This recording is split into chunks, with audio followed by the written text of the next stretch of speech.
Leave! Why should I leave? This is my house! Then I leave! And then Go to hell! I don't care about you anymore! Just get out! I don't need to hear this from you! And who the hell are you gonna tell me? Just get lost! I don't want you in my life anymore. Like I want you!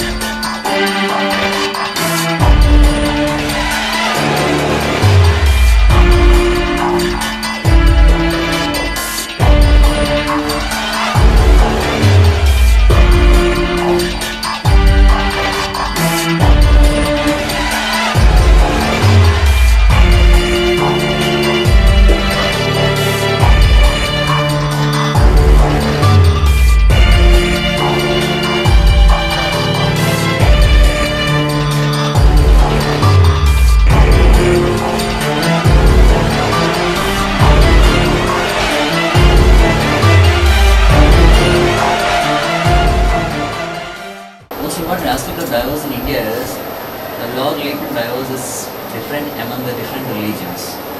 Now, India is a secular country with so many religions like Hinduism, Islam, Christianity, Parsi, all those. So, how the India treats the people are on the basis of their religion, mostly on the reason of cruelty, desertion, adultery, judicial separation, irretrievable breakdown of marriage, and imprisonment, husband is not known, conversion, etc. So these are the common grounds which is found in almost all the acts, all the enactments. But there are separate way how each religion treats them. The statutes and the cases and the courts are regularly trying to interpret and make it better.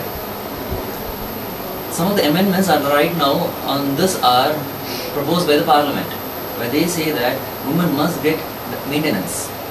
Either she is of Hindu community, Muslim community or Christian community. The Muslim community, a Muslim woman is not treated on the same par as that of a Hindu woman. In India, which is a secular country, which they say is secular, the problem is Muslim woman is treated discriminately and the Muslim Hindu woman is treated in a better manner. So what now the Indian Parliament is trying to bring is a secular law whereby they are going to protect the rights of Muslim women and the Hindu woman and the Christian woman in the same footing. And that is one way how post-divorce rights can be protected.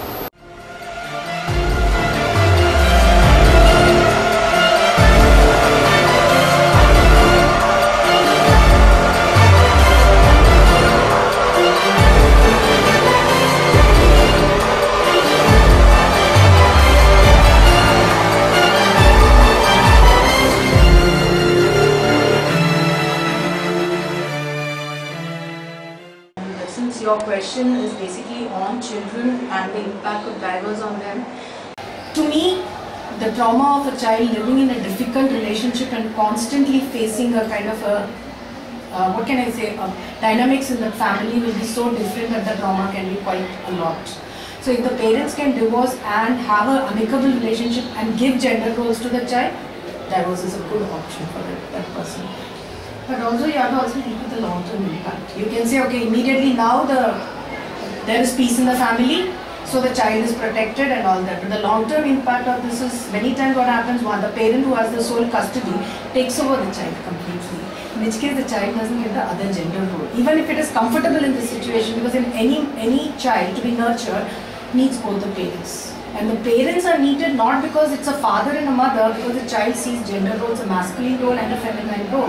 So both those are needed for the child to grow in a well-rounded environment.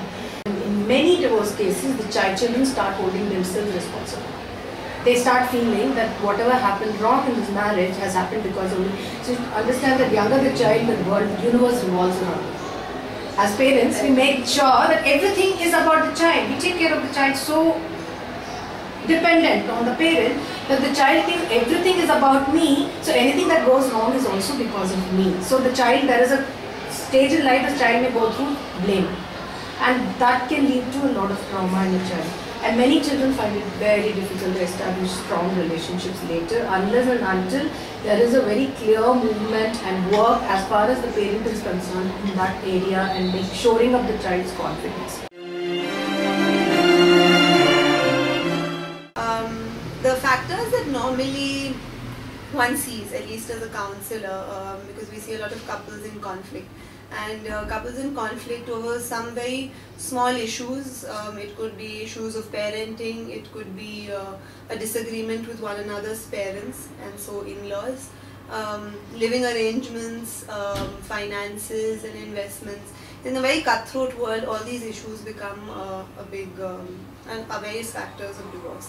It can also result in people taking other outlets, such as spending less time with the family, sometimes getting into addictions like smoking and drinking and other forms of drugs to cope with the kind of problems they're facing at home. Couples from the beginning, as counselling believes, that even before a couple gets married, it is sort of important for them to discuss certain principles and values that they have in life, certain expectations that they have of one another, which needs to be discussed very often, otherwise problems can be created after one is married. And one tends to think that once you are married, everything will be okay, and that's not necessarily the case.